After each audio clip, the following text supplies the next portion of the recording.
આજે તો સવારમાં જો 3-4 દાળ નાખીને બનાવવાની હતી ખીચડી, તો મરચાં સમારી નાખ્યા અને એનો વઘાર નાખી દીધો. હવે પાણી ઉકળે એટલે તરત ખીચડી નાખીને આપણે નવરા.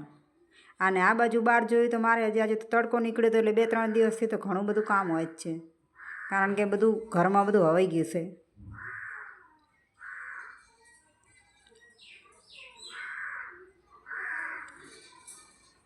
અને આજે થોડી તબિયત પણ એટલી બધી કંઈ સારી છે નહીં, એટલે વીક જેવું લાગે છે, એટલે આજ તો મોડા ઉઠ્યો જ છીએ હજી.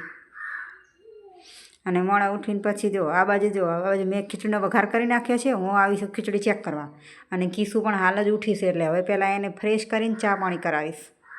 ખીચડીની તો હજી ઘણી વાર લાગે એવી છે, એટલે આપણે હવે અંદર ચમચો હલાવીને મૂકી દીધી. કીધું હવે આનું કાંઈ થાય એમ નથી. હાલ તું પડી ચડે જા.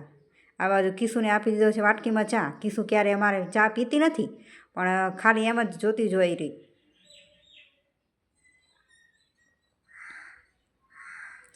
તો હું આવી ગઈ, ખીચડી ખાવા બેસી ગઈ. તો કીસુ કે મારે પણ ખીચડી ખાવી મમ્મી, તું મને કે એ એમ જ ખવડાય. તો હું અને મા દીકરી બસ એક જ ડીશમાં ખીચડી ખાવા બેસી ગયા.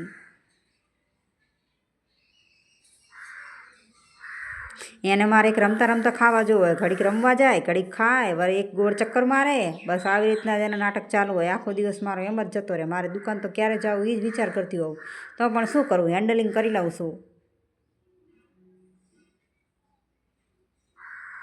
બસ હવે તૈયાર થઈને બસ નીકળી જ જઈશ, કારણ કે કીસુને તો આજે હું વહેલી એની માસી ભેગી મોકલી દઈશ, એટલે બસ હું એક જ બાકી રહું. તો હું બસ કચરા પોતું બાકી હતું, તો કચરા પોતું કરીને હવે હું નીકળી ગઈશ.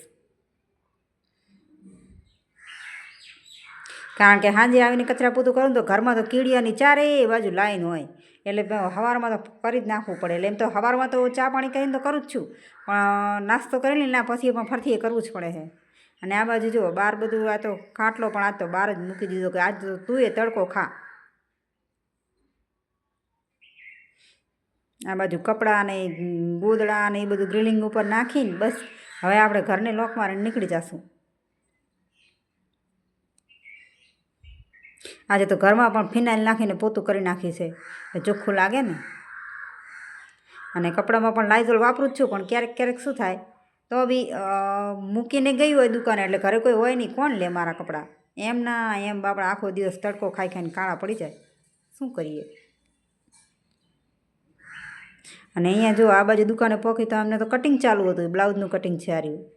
અને ઓલી બાજુ શું કરે, એ પણ બ્લાઉઝનું જ કટિંગ છે.